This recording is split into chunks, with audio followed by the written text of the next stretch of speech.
ఈయన వెళ్ళటంలే. అయితే కృష్ణా డెల్టాను సేవ్ చేయడానికి పట్టిసీమను కట్టేస్తాను, వాటర్ ఇచ్చేసానని చెప్పాడు. ఏమనేది ఏంటంటే పట్టిసీమకి అంత డబ్బు అవసరం. ఒక టెంపరీ లిఫ్ట్ ఇరిగేషన్ అంటే మన నల్లా ఛానల్ అంటే ఆ నల్లా ఛానల్లో నీటి మట్టం పెరిగి ఆర్యాపురం అది మునిగిపోతున్న టైంలో అది ఆన్ చేస్తారు, చేస్తే నీళ్ళు లాగేస్తుంది. నల్లా ఛానల్ది నాకన్నా ఒక 100 రెట్లు పెద్దది. నల్లా ఛానల్ 1.5 అయితే 100 రెట్లు పెద్దకి ఎంత అవుతుంది? ఇదే పెద్ద ఫీట్ ఏం కాదు. పోలవరం కట్టడం ఒక ఇంజనీరింగ్ ఫీట్, ఎందుకంటే కిందంతా ఇసుకుంది, అందుకే డయాఫ్రమ్ వాళ్ళు ఇవన్నీ కడుతున్నారు. కానీ ఇన్ని చూసాం మనం ఈ బిల్డింగ్ స్కీములు, ఇదే పెద్ద ఫీట్ ఏముంది? దాని ఒక టూరిస్ట్ ప్లేస్ కింద దాని కింద మార్చి అన్ని చేయాలని ఆయన పొలిటికల్ ఇంట్రెస్ట్ కొద్ది చేస్తున్నాడు. ఏమనేది ఏంటంటే అంత ఖర్చు వేస్ట్గా పెట్టారు. నేను ఏదైతే ఫిగర్స్తో సహా మీకు చెప్పానో అదే కాగవాడికి నిర్ధారించాడు. కాగవాడికి పొలిటికల్ ఉందో కదా. నేనైతే చంద్రబాబు నాయుడు గారికి కోపం వీడికి ఏం చేసినా అలాగే కనిపిస్తుందని తిట్టాను. నేను కాగవాడికి ఏం కోపం ఉండదుగా, అకౌంట్మే పోతాడు కాగవాడి. సేమ్ మనం ఇచ్చిన లెక్కలే ఇచ్చాడు. మనకి అతనికి తేడా వచ్చింది ఏంటంటే ఒక 50 కోట్ల రూపాయలు తేడా వచ్చింది. 50 కోట్లు ఎందుకు తేడా వచ్చిందంటే మనకి అతనికి మనం చైనా పంపులు వేయడం వల్ల ఒక 50 కోట్లు తగ్గింది అని చెప్పినేసాం. అతను ఆ పంపులు జోలికి వెళ్ళలేదు. వాళ్ళ అకౌంట్లు కాబట్టి ఎస్టిమేట్లు వాటి మీదే పోయాడు. మనం పంపుల్లో చైనా పంపులు వాడారు, అందుకు ఇంకో 50 కోట్లు మిగులుతుంది అని చెప్పి మనం చెప్పాం. ఆ 50 తేడా. మీరు రాజకీయ విశ్లేషణ బాగా చేస్తారు కాబట్టి సర్వేలు కూడా కొంచెం చెప్తున్నారు. మీరు రాజగోపాల్ గారి సర్వేలు అయ్యి కూడా నిన్న ఒక సర్వే వచ్చింది ఏబిఎన్లో 40% టీడీపీకి 60-33. కానీ ఒకటి చెప్పండి, అందులో ఈ survey Rajagopal survey Rajagopal survey Rajagopal గారు చేయించిన ఉపయోగించుకున్నారండి. అసలు రాష్ట్రంలో ప్రస్తుత రాజకీయ పరిస్థితులు రీత్యా ఎవరు ఎట్లా ఉంది? దేవుడు నాకు ఈవేళ ఎలక్షన్ పెట్టే ఈవేళ టైం అయిపోయింది, కట్టబోదు రేపు పెట్టి లేదు నెక్స్ట్ మంత్ నోటీస్ డ్యూటీస్ అన్నీ అయ్యి నెక్స్ట్ మంత్ పెట్టారనుకోండి.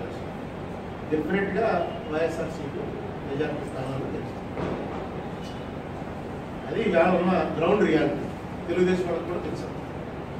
అయితే నేను కొంచెం చాలా కాలం నుంచి ఎలక్షన్ అవి చూస్తున్నాను కాబట్టి చంద్రబాబు నాయుడిని తక్కువ అంచనా వేయడానికి లేదు. చంద్రబాబు నాయుడు ఉన్న ఎలక్షన్ మేనేజ్మెంట్ స్కిల్స్ జగన్మోహన్ రెడ్డికి లేవు. జగన్మోహన్ రెడ్డి దగ్గర పనిచేయమని క్లోజ్ సర్కిల్ ఉన్నవాళ్ళు ఎవరైనా ఉన్నారేమో నాకు తెలియదు. కానీ జగన్మోహన్ రెడ్డి అయితే is not a match to Chandrababu Naidu. ఇది గ్రౌండ్ ఎలక్షన్ స్కిల్స్. తర్వాత తెలుగుదేశం పార్టీ ఉన్నంత బలంగా గ్రౌండ్ లెవెల్లో దాని పోటీగా ఏ పార్టీ లేదు. పూర్వం దాంట్లో 50% కాంగ్రెస్ ఉండేవాడు, 50 ఉండేవాడు. ఈవేళ ఆ స్థాయిలో కూడా ఏ పార్టీ లేదు. నెక్స్ట్ చంద్రబాబు నాయుడు పార్టీ దగ్గర ఉన్నంత డబ్బు ఏ పార్టీ దగ్గర లేదన్నది ఒక జనరల్, దాన్ని ఆధారాలు చెప్పలేం కానీ జనరల్ టాక్ ఉంది. 5,000 ఇస్తారట, 10,000 ఇస్తారట. ఇవన్నీ కూడా ఆయన కరెక్ట్గా అర్థం చేస్తే టఫ్ ఫైట్ అవుతుంది. కానీ వేళ అయితే వన్ సైడెడ్.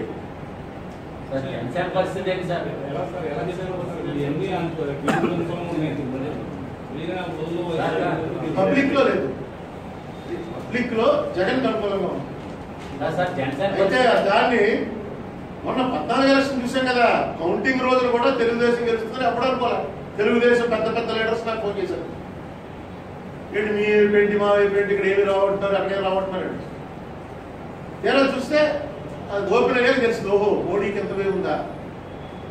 పవన్ కళ్యాణ్ జరగడం వల్ల ఇక్కడ ఈ జిల్లాలో పెద్ద మెజార్టీలు వచ్చేసాయి అనుకున్నాం. అదే నేను 3 సార్లు చెప్పాను. పంచాయతీ ఎలక్షన్ లో, మున్సిపల్ ఎలక్షన్ లో ఒక్కసారి తెలంగాణలో రిజల్ట్ ఎలా వచ్చే చూడండి. తెలంగాణలో కాంగ్రెస్, కేసీఆర్ అక్కడ దరిదాపుల్లో లేడు. అక్కడెక్కడ ఒకసారి ఎలక్షన్ జరిగింది. నెక్స్ట్ అదే election KCR full sweep, Congress అక్కడ దరిదాపుల్లో లేదు. మీకు మున్సిపల్ పంచాయతీ ఎలక్షన్ వచ్చేటప్పటికి గ్రౌండ్ లెవెల్లో ఏ పార్టీ బలంగా ఉంటే ఆ పార్టీకి వస్తాయి. అసెంబ్లీ పార్లమెంట్కి వచ్చేటప్పుడు పార్టీ వేవ్ మీద ఉంటుంది. ఆ వేవ్ ఇవాళ జగన్మోహన్ రెడ్డికి అనుకూలంగా కనబడుతుంది. అయితే వేవ్ను మార్చగలిగినటువంటి కెపాసిటీ చంద్రబాబు నాయుడు దగ్గర ఉంది, గతంలో చేసి చూపించాడు. 96లో మనందరికీ కూడా లక్ష్మీ భారతి అనుకున్నాం. ఎన్టీ రామారావు చచ్చిపోతూ చెప్పినవన్నీ కూడా రికార్డులే చూపించారండి. లక్ష్మీ భారత్కి ఉమ్మేశారు జనం. మన రాజమండ్రిలో అయితే ఆవిడ వచ్చేటప్పుడు కరెంటు పోయింది, కరెంటు తీసేశాడు చంద్రబాబు నాయుడు అన్నారు. ఆవిడ అలా వస్తుంటే ఆ స్టేడియం దగ్గర నుంచి లాంతర్లు పట్టుకుని బ్యాటరీ లైట్లు వేసుకుని జనం అలా నేను ఎప్పుడు చూడాలి. ఎలక్షన్ వచ్చినట్టు ఏమీ లేదు. ఏంటంటే చంద్రబాబు నాయుడు ఎంటైర్ ఎన్టీ రామారావు ఫ్యామిలీని తన వైపు పెట్టుకున్నాడు. నా భర్తను చంపేశారు అన్న లక్ష్మీ భారత్ కన్నా మా నాన్నని చంపేసింది రెండో భార్య అన్న క్యాంపెయిన్, కౌంటర్ క్యాంపెయిన్లో జనం ఇది నమ్మేవాళ్ళ సంగతి మనకి కౌంటింగ్ తీసిన తర్వాత తెలిసింది. అప్పుడుదా తిరిగాను. చంద్రబాబు నాయుడు గారు డెఫినెట్గా ఎలక్షనీరింగ్లో ఎక్స్పర్ట్. చూద్దాం ఏం చేస్తారు సార్. ఇప్పుడు ఎలక్షన్ జరిగితే పవన్ కళ్యాణ్ పరిస్థితి, పవన్ కళ్యాణ్ ఇంకా అతను ఎన్ని పార్టీకి ఎన్ని పోటీ చేస్తాడో చెప్పలేదు, చెప్పలేదు. 175 అంటే మరి కమ్యూనిస్ట్కి 175 చేస్తే కమ్యూనిస్టులు జనాలు తిరుగుతారా?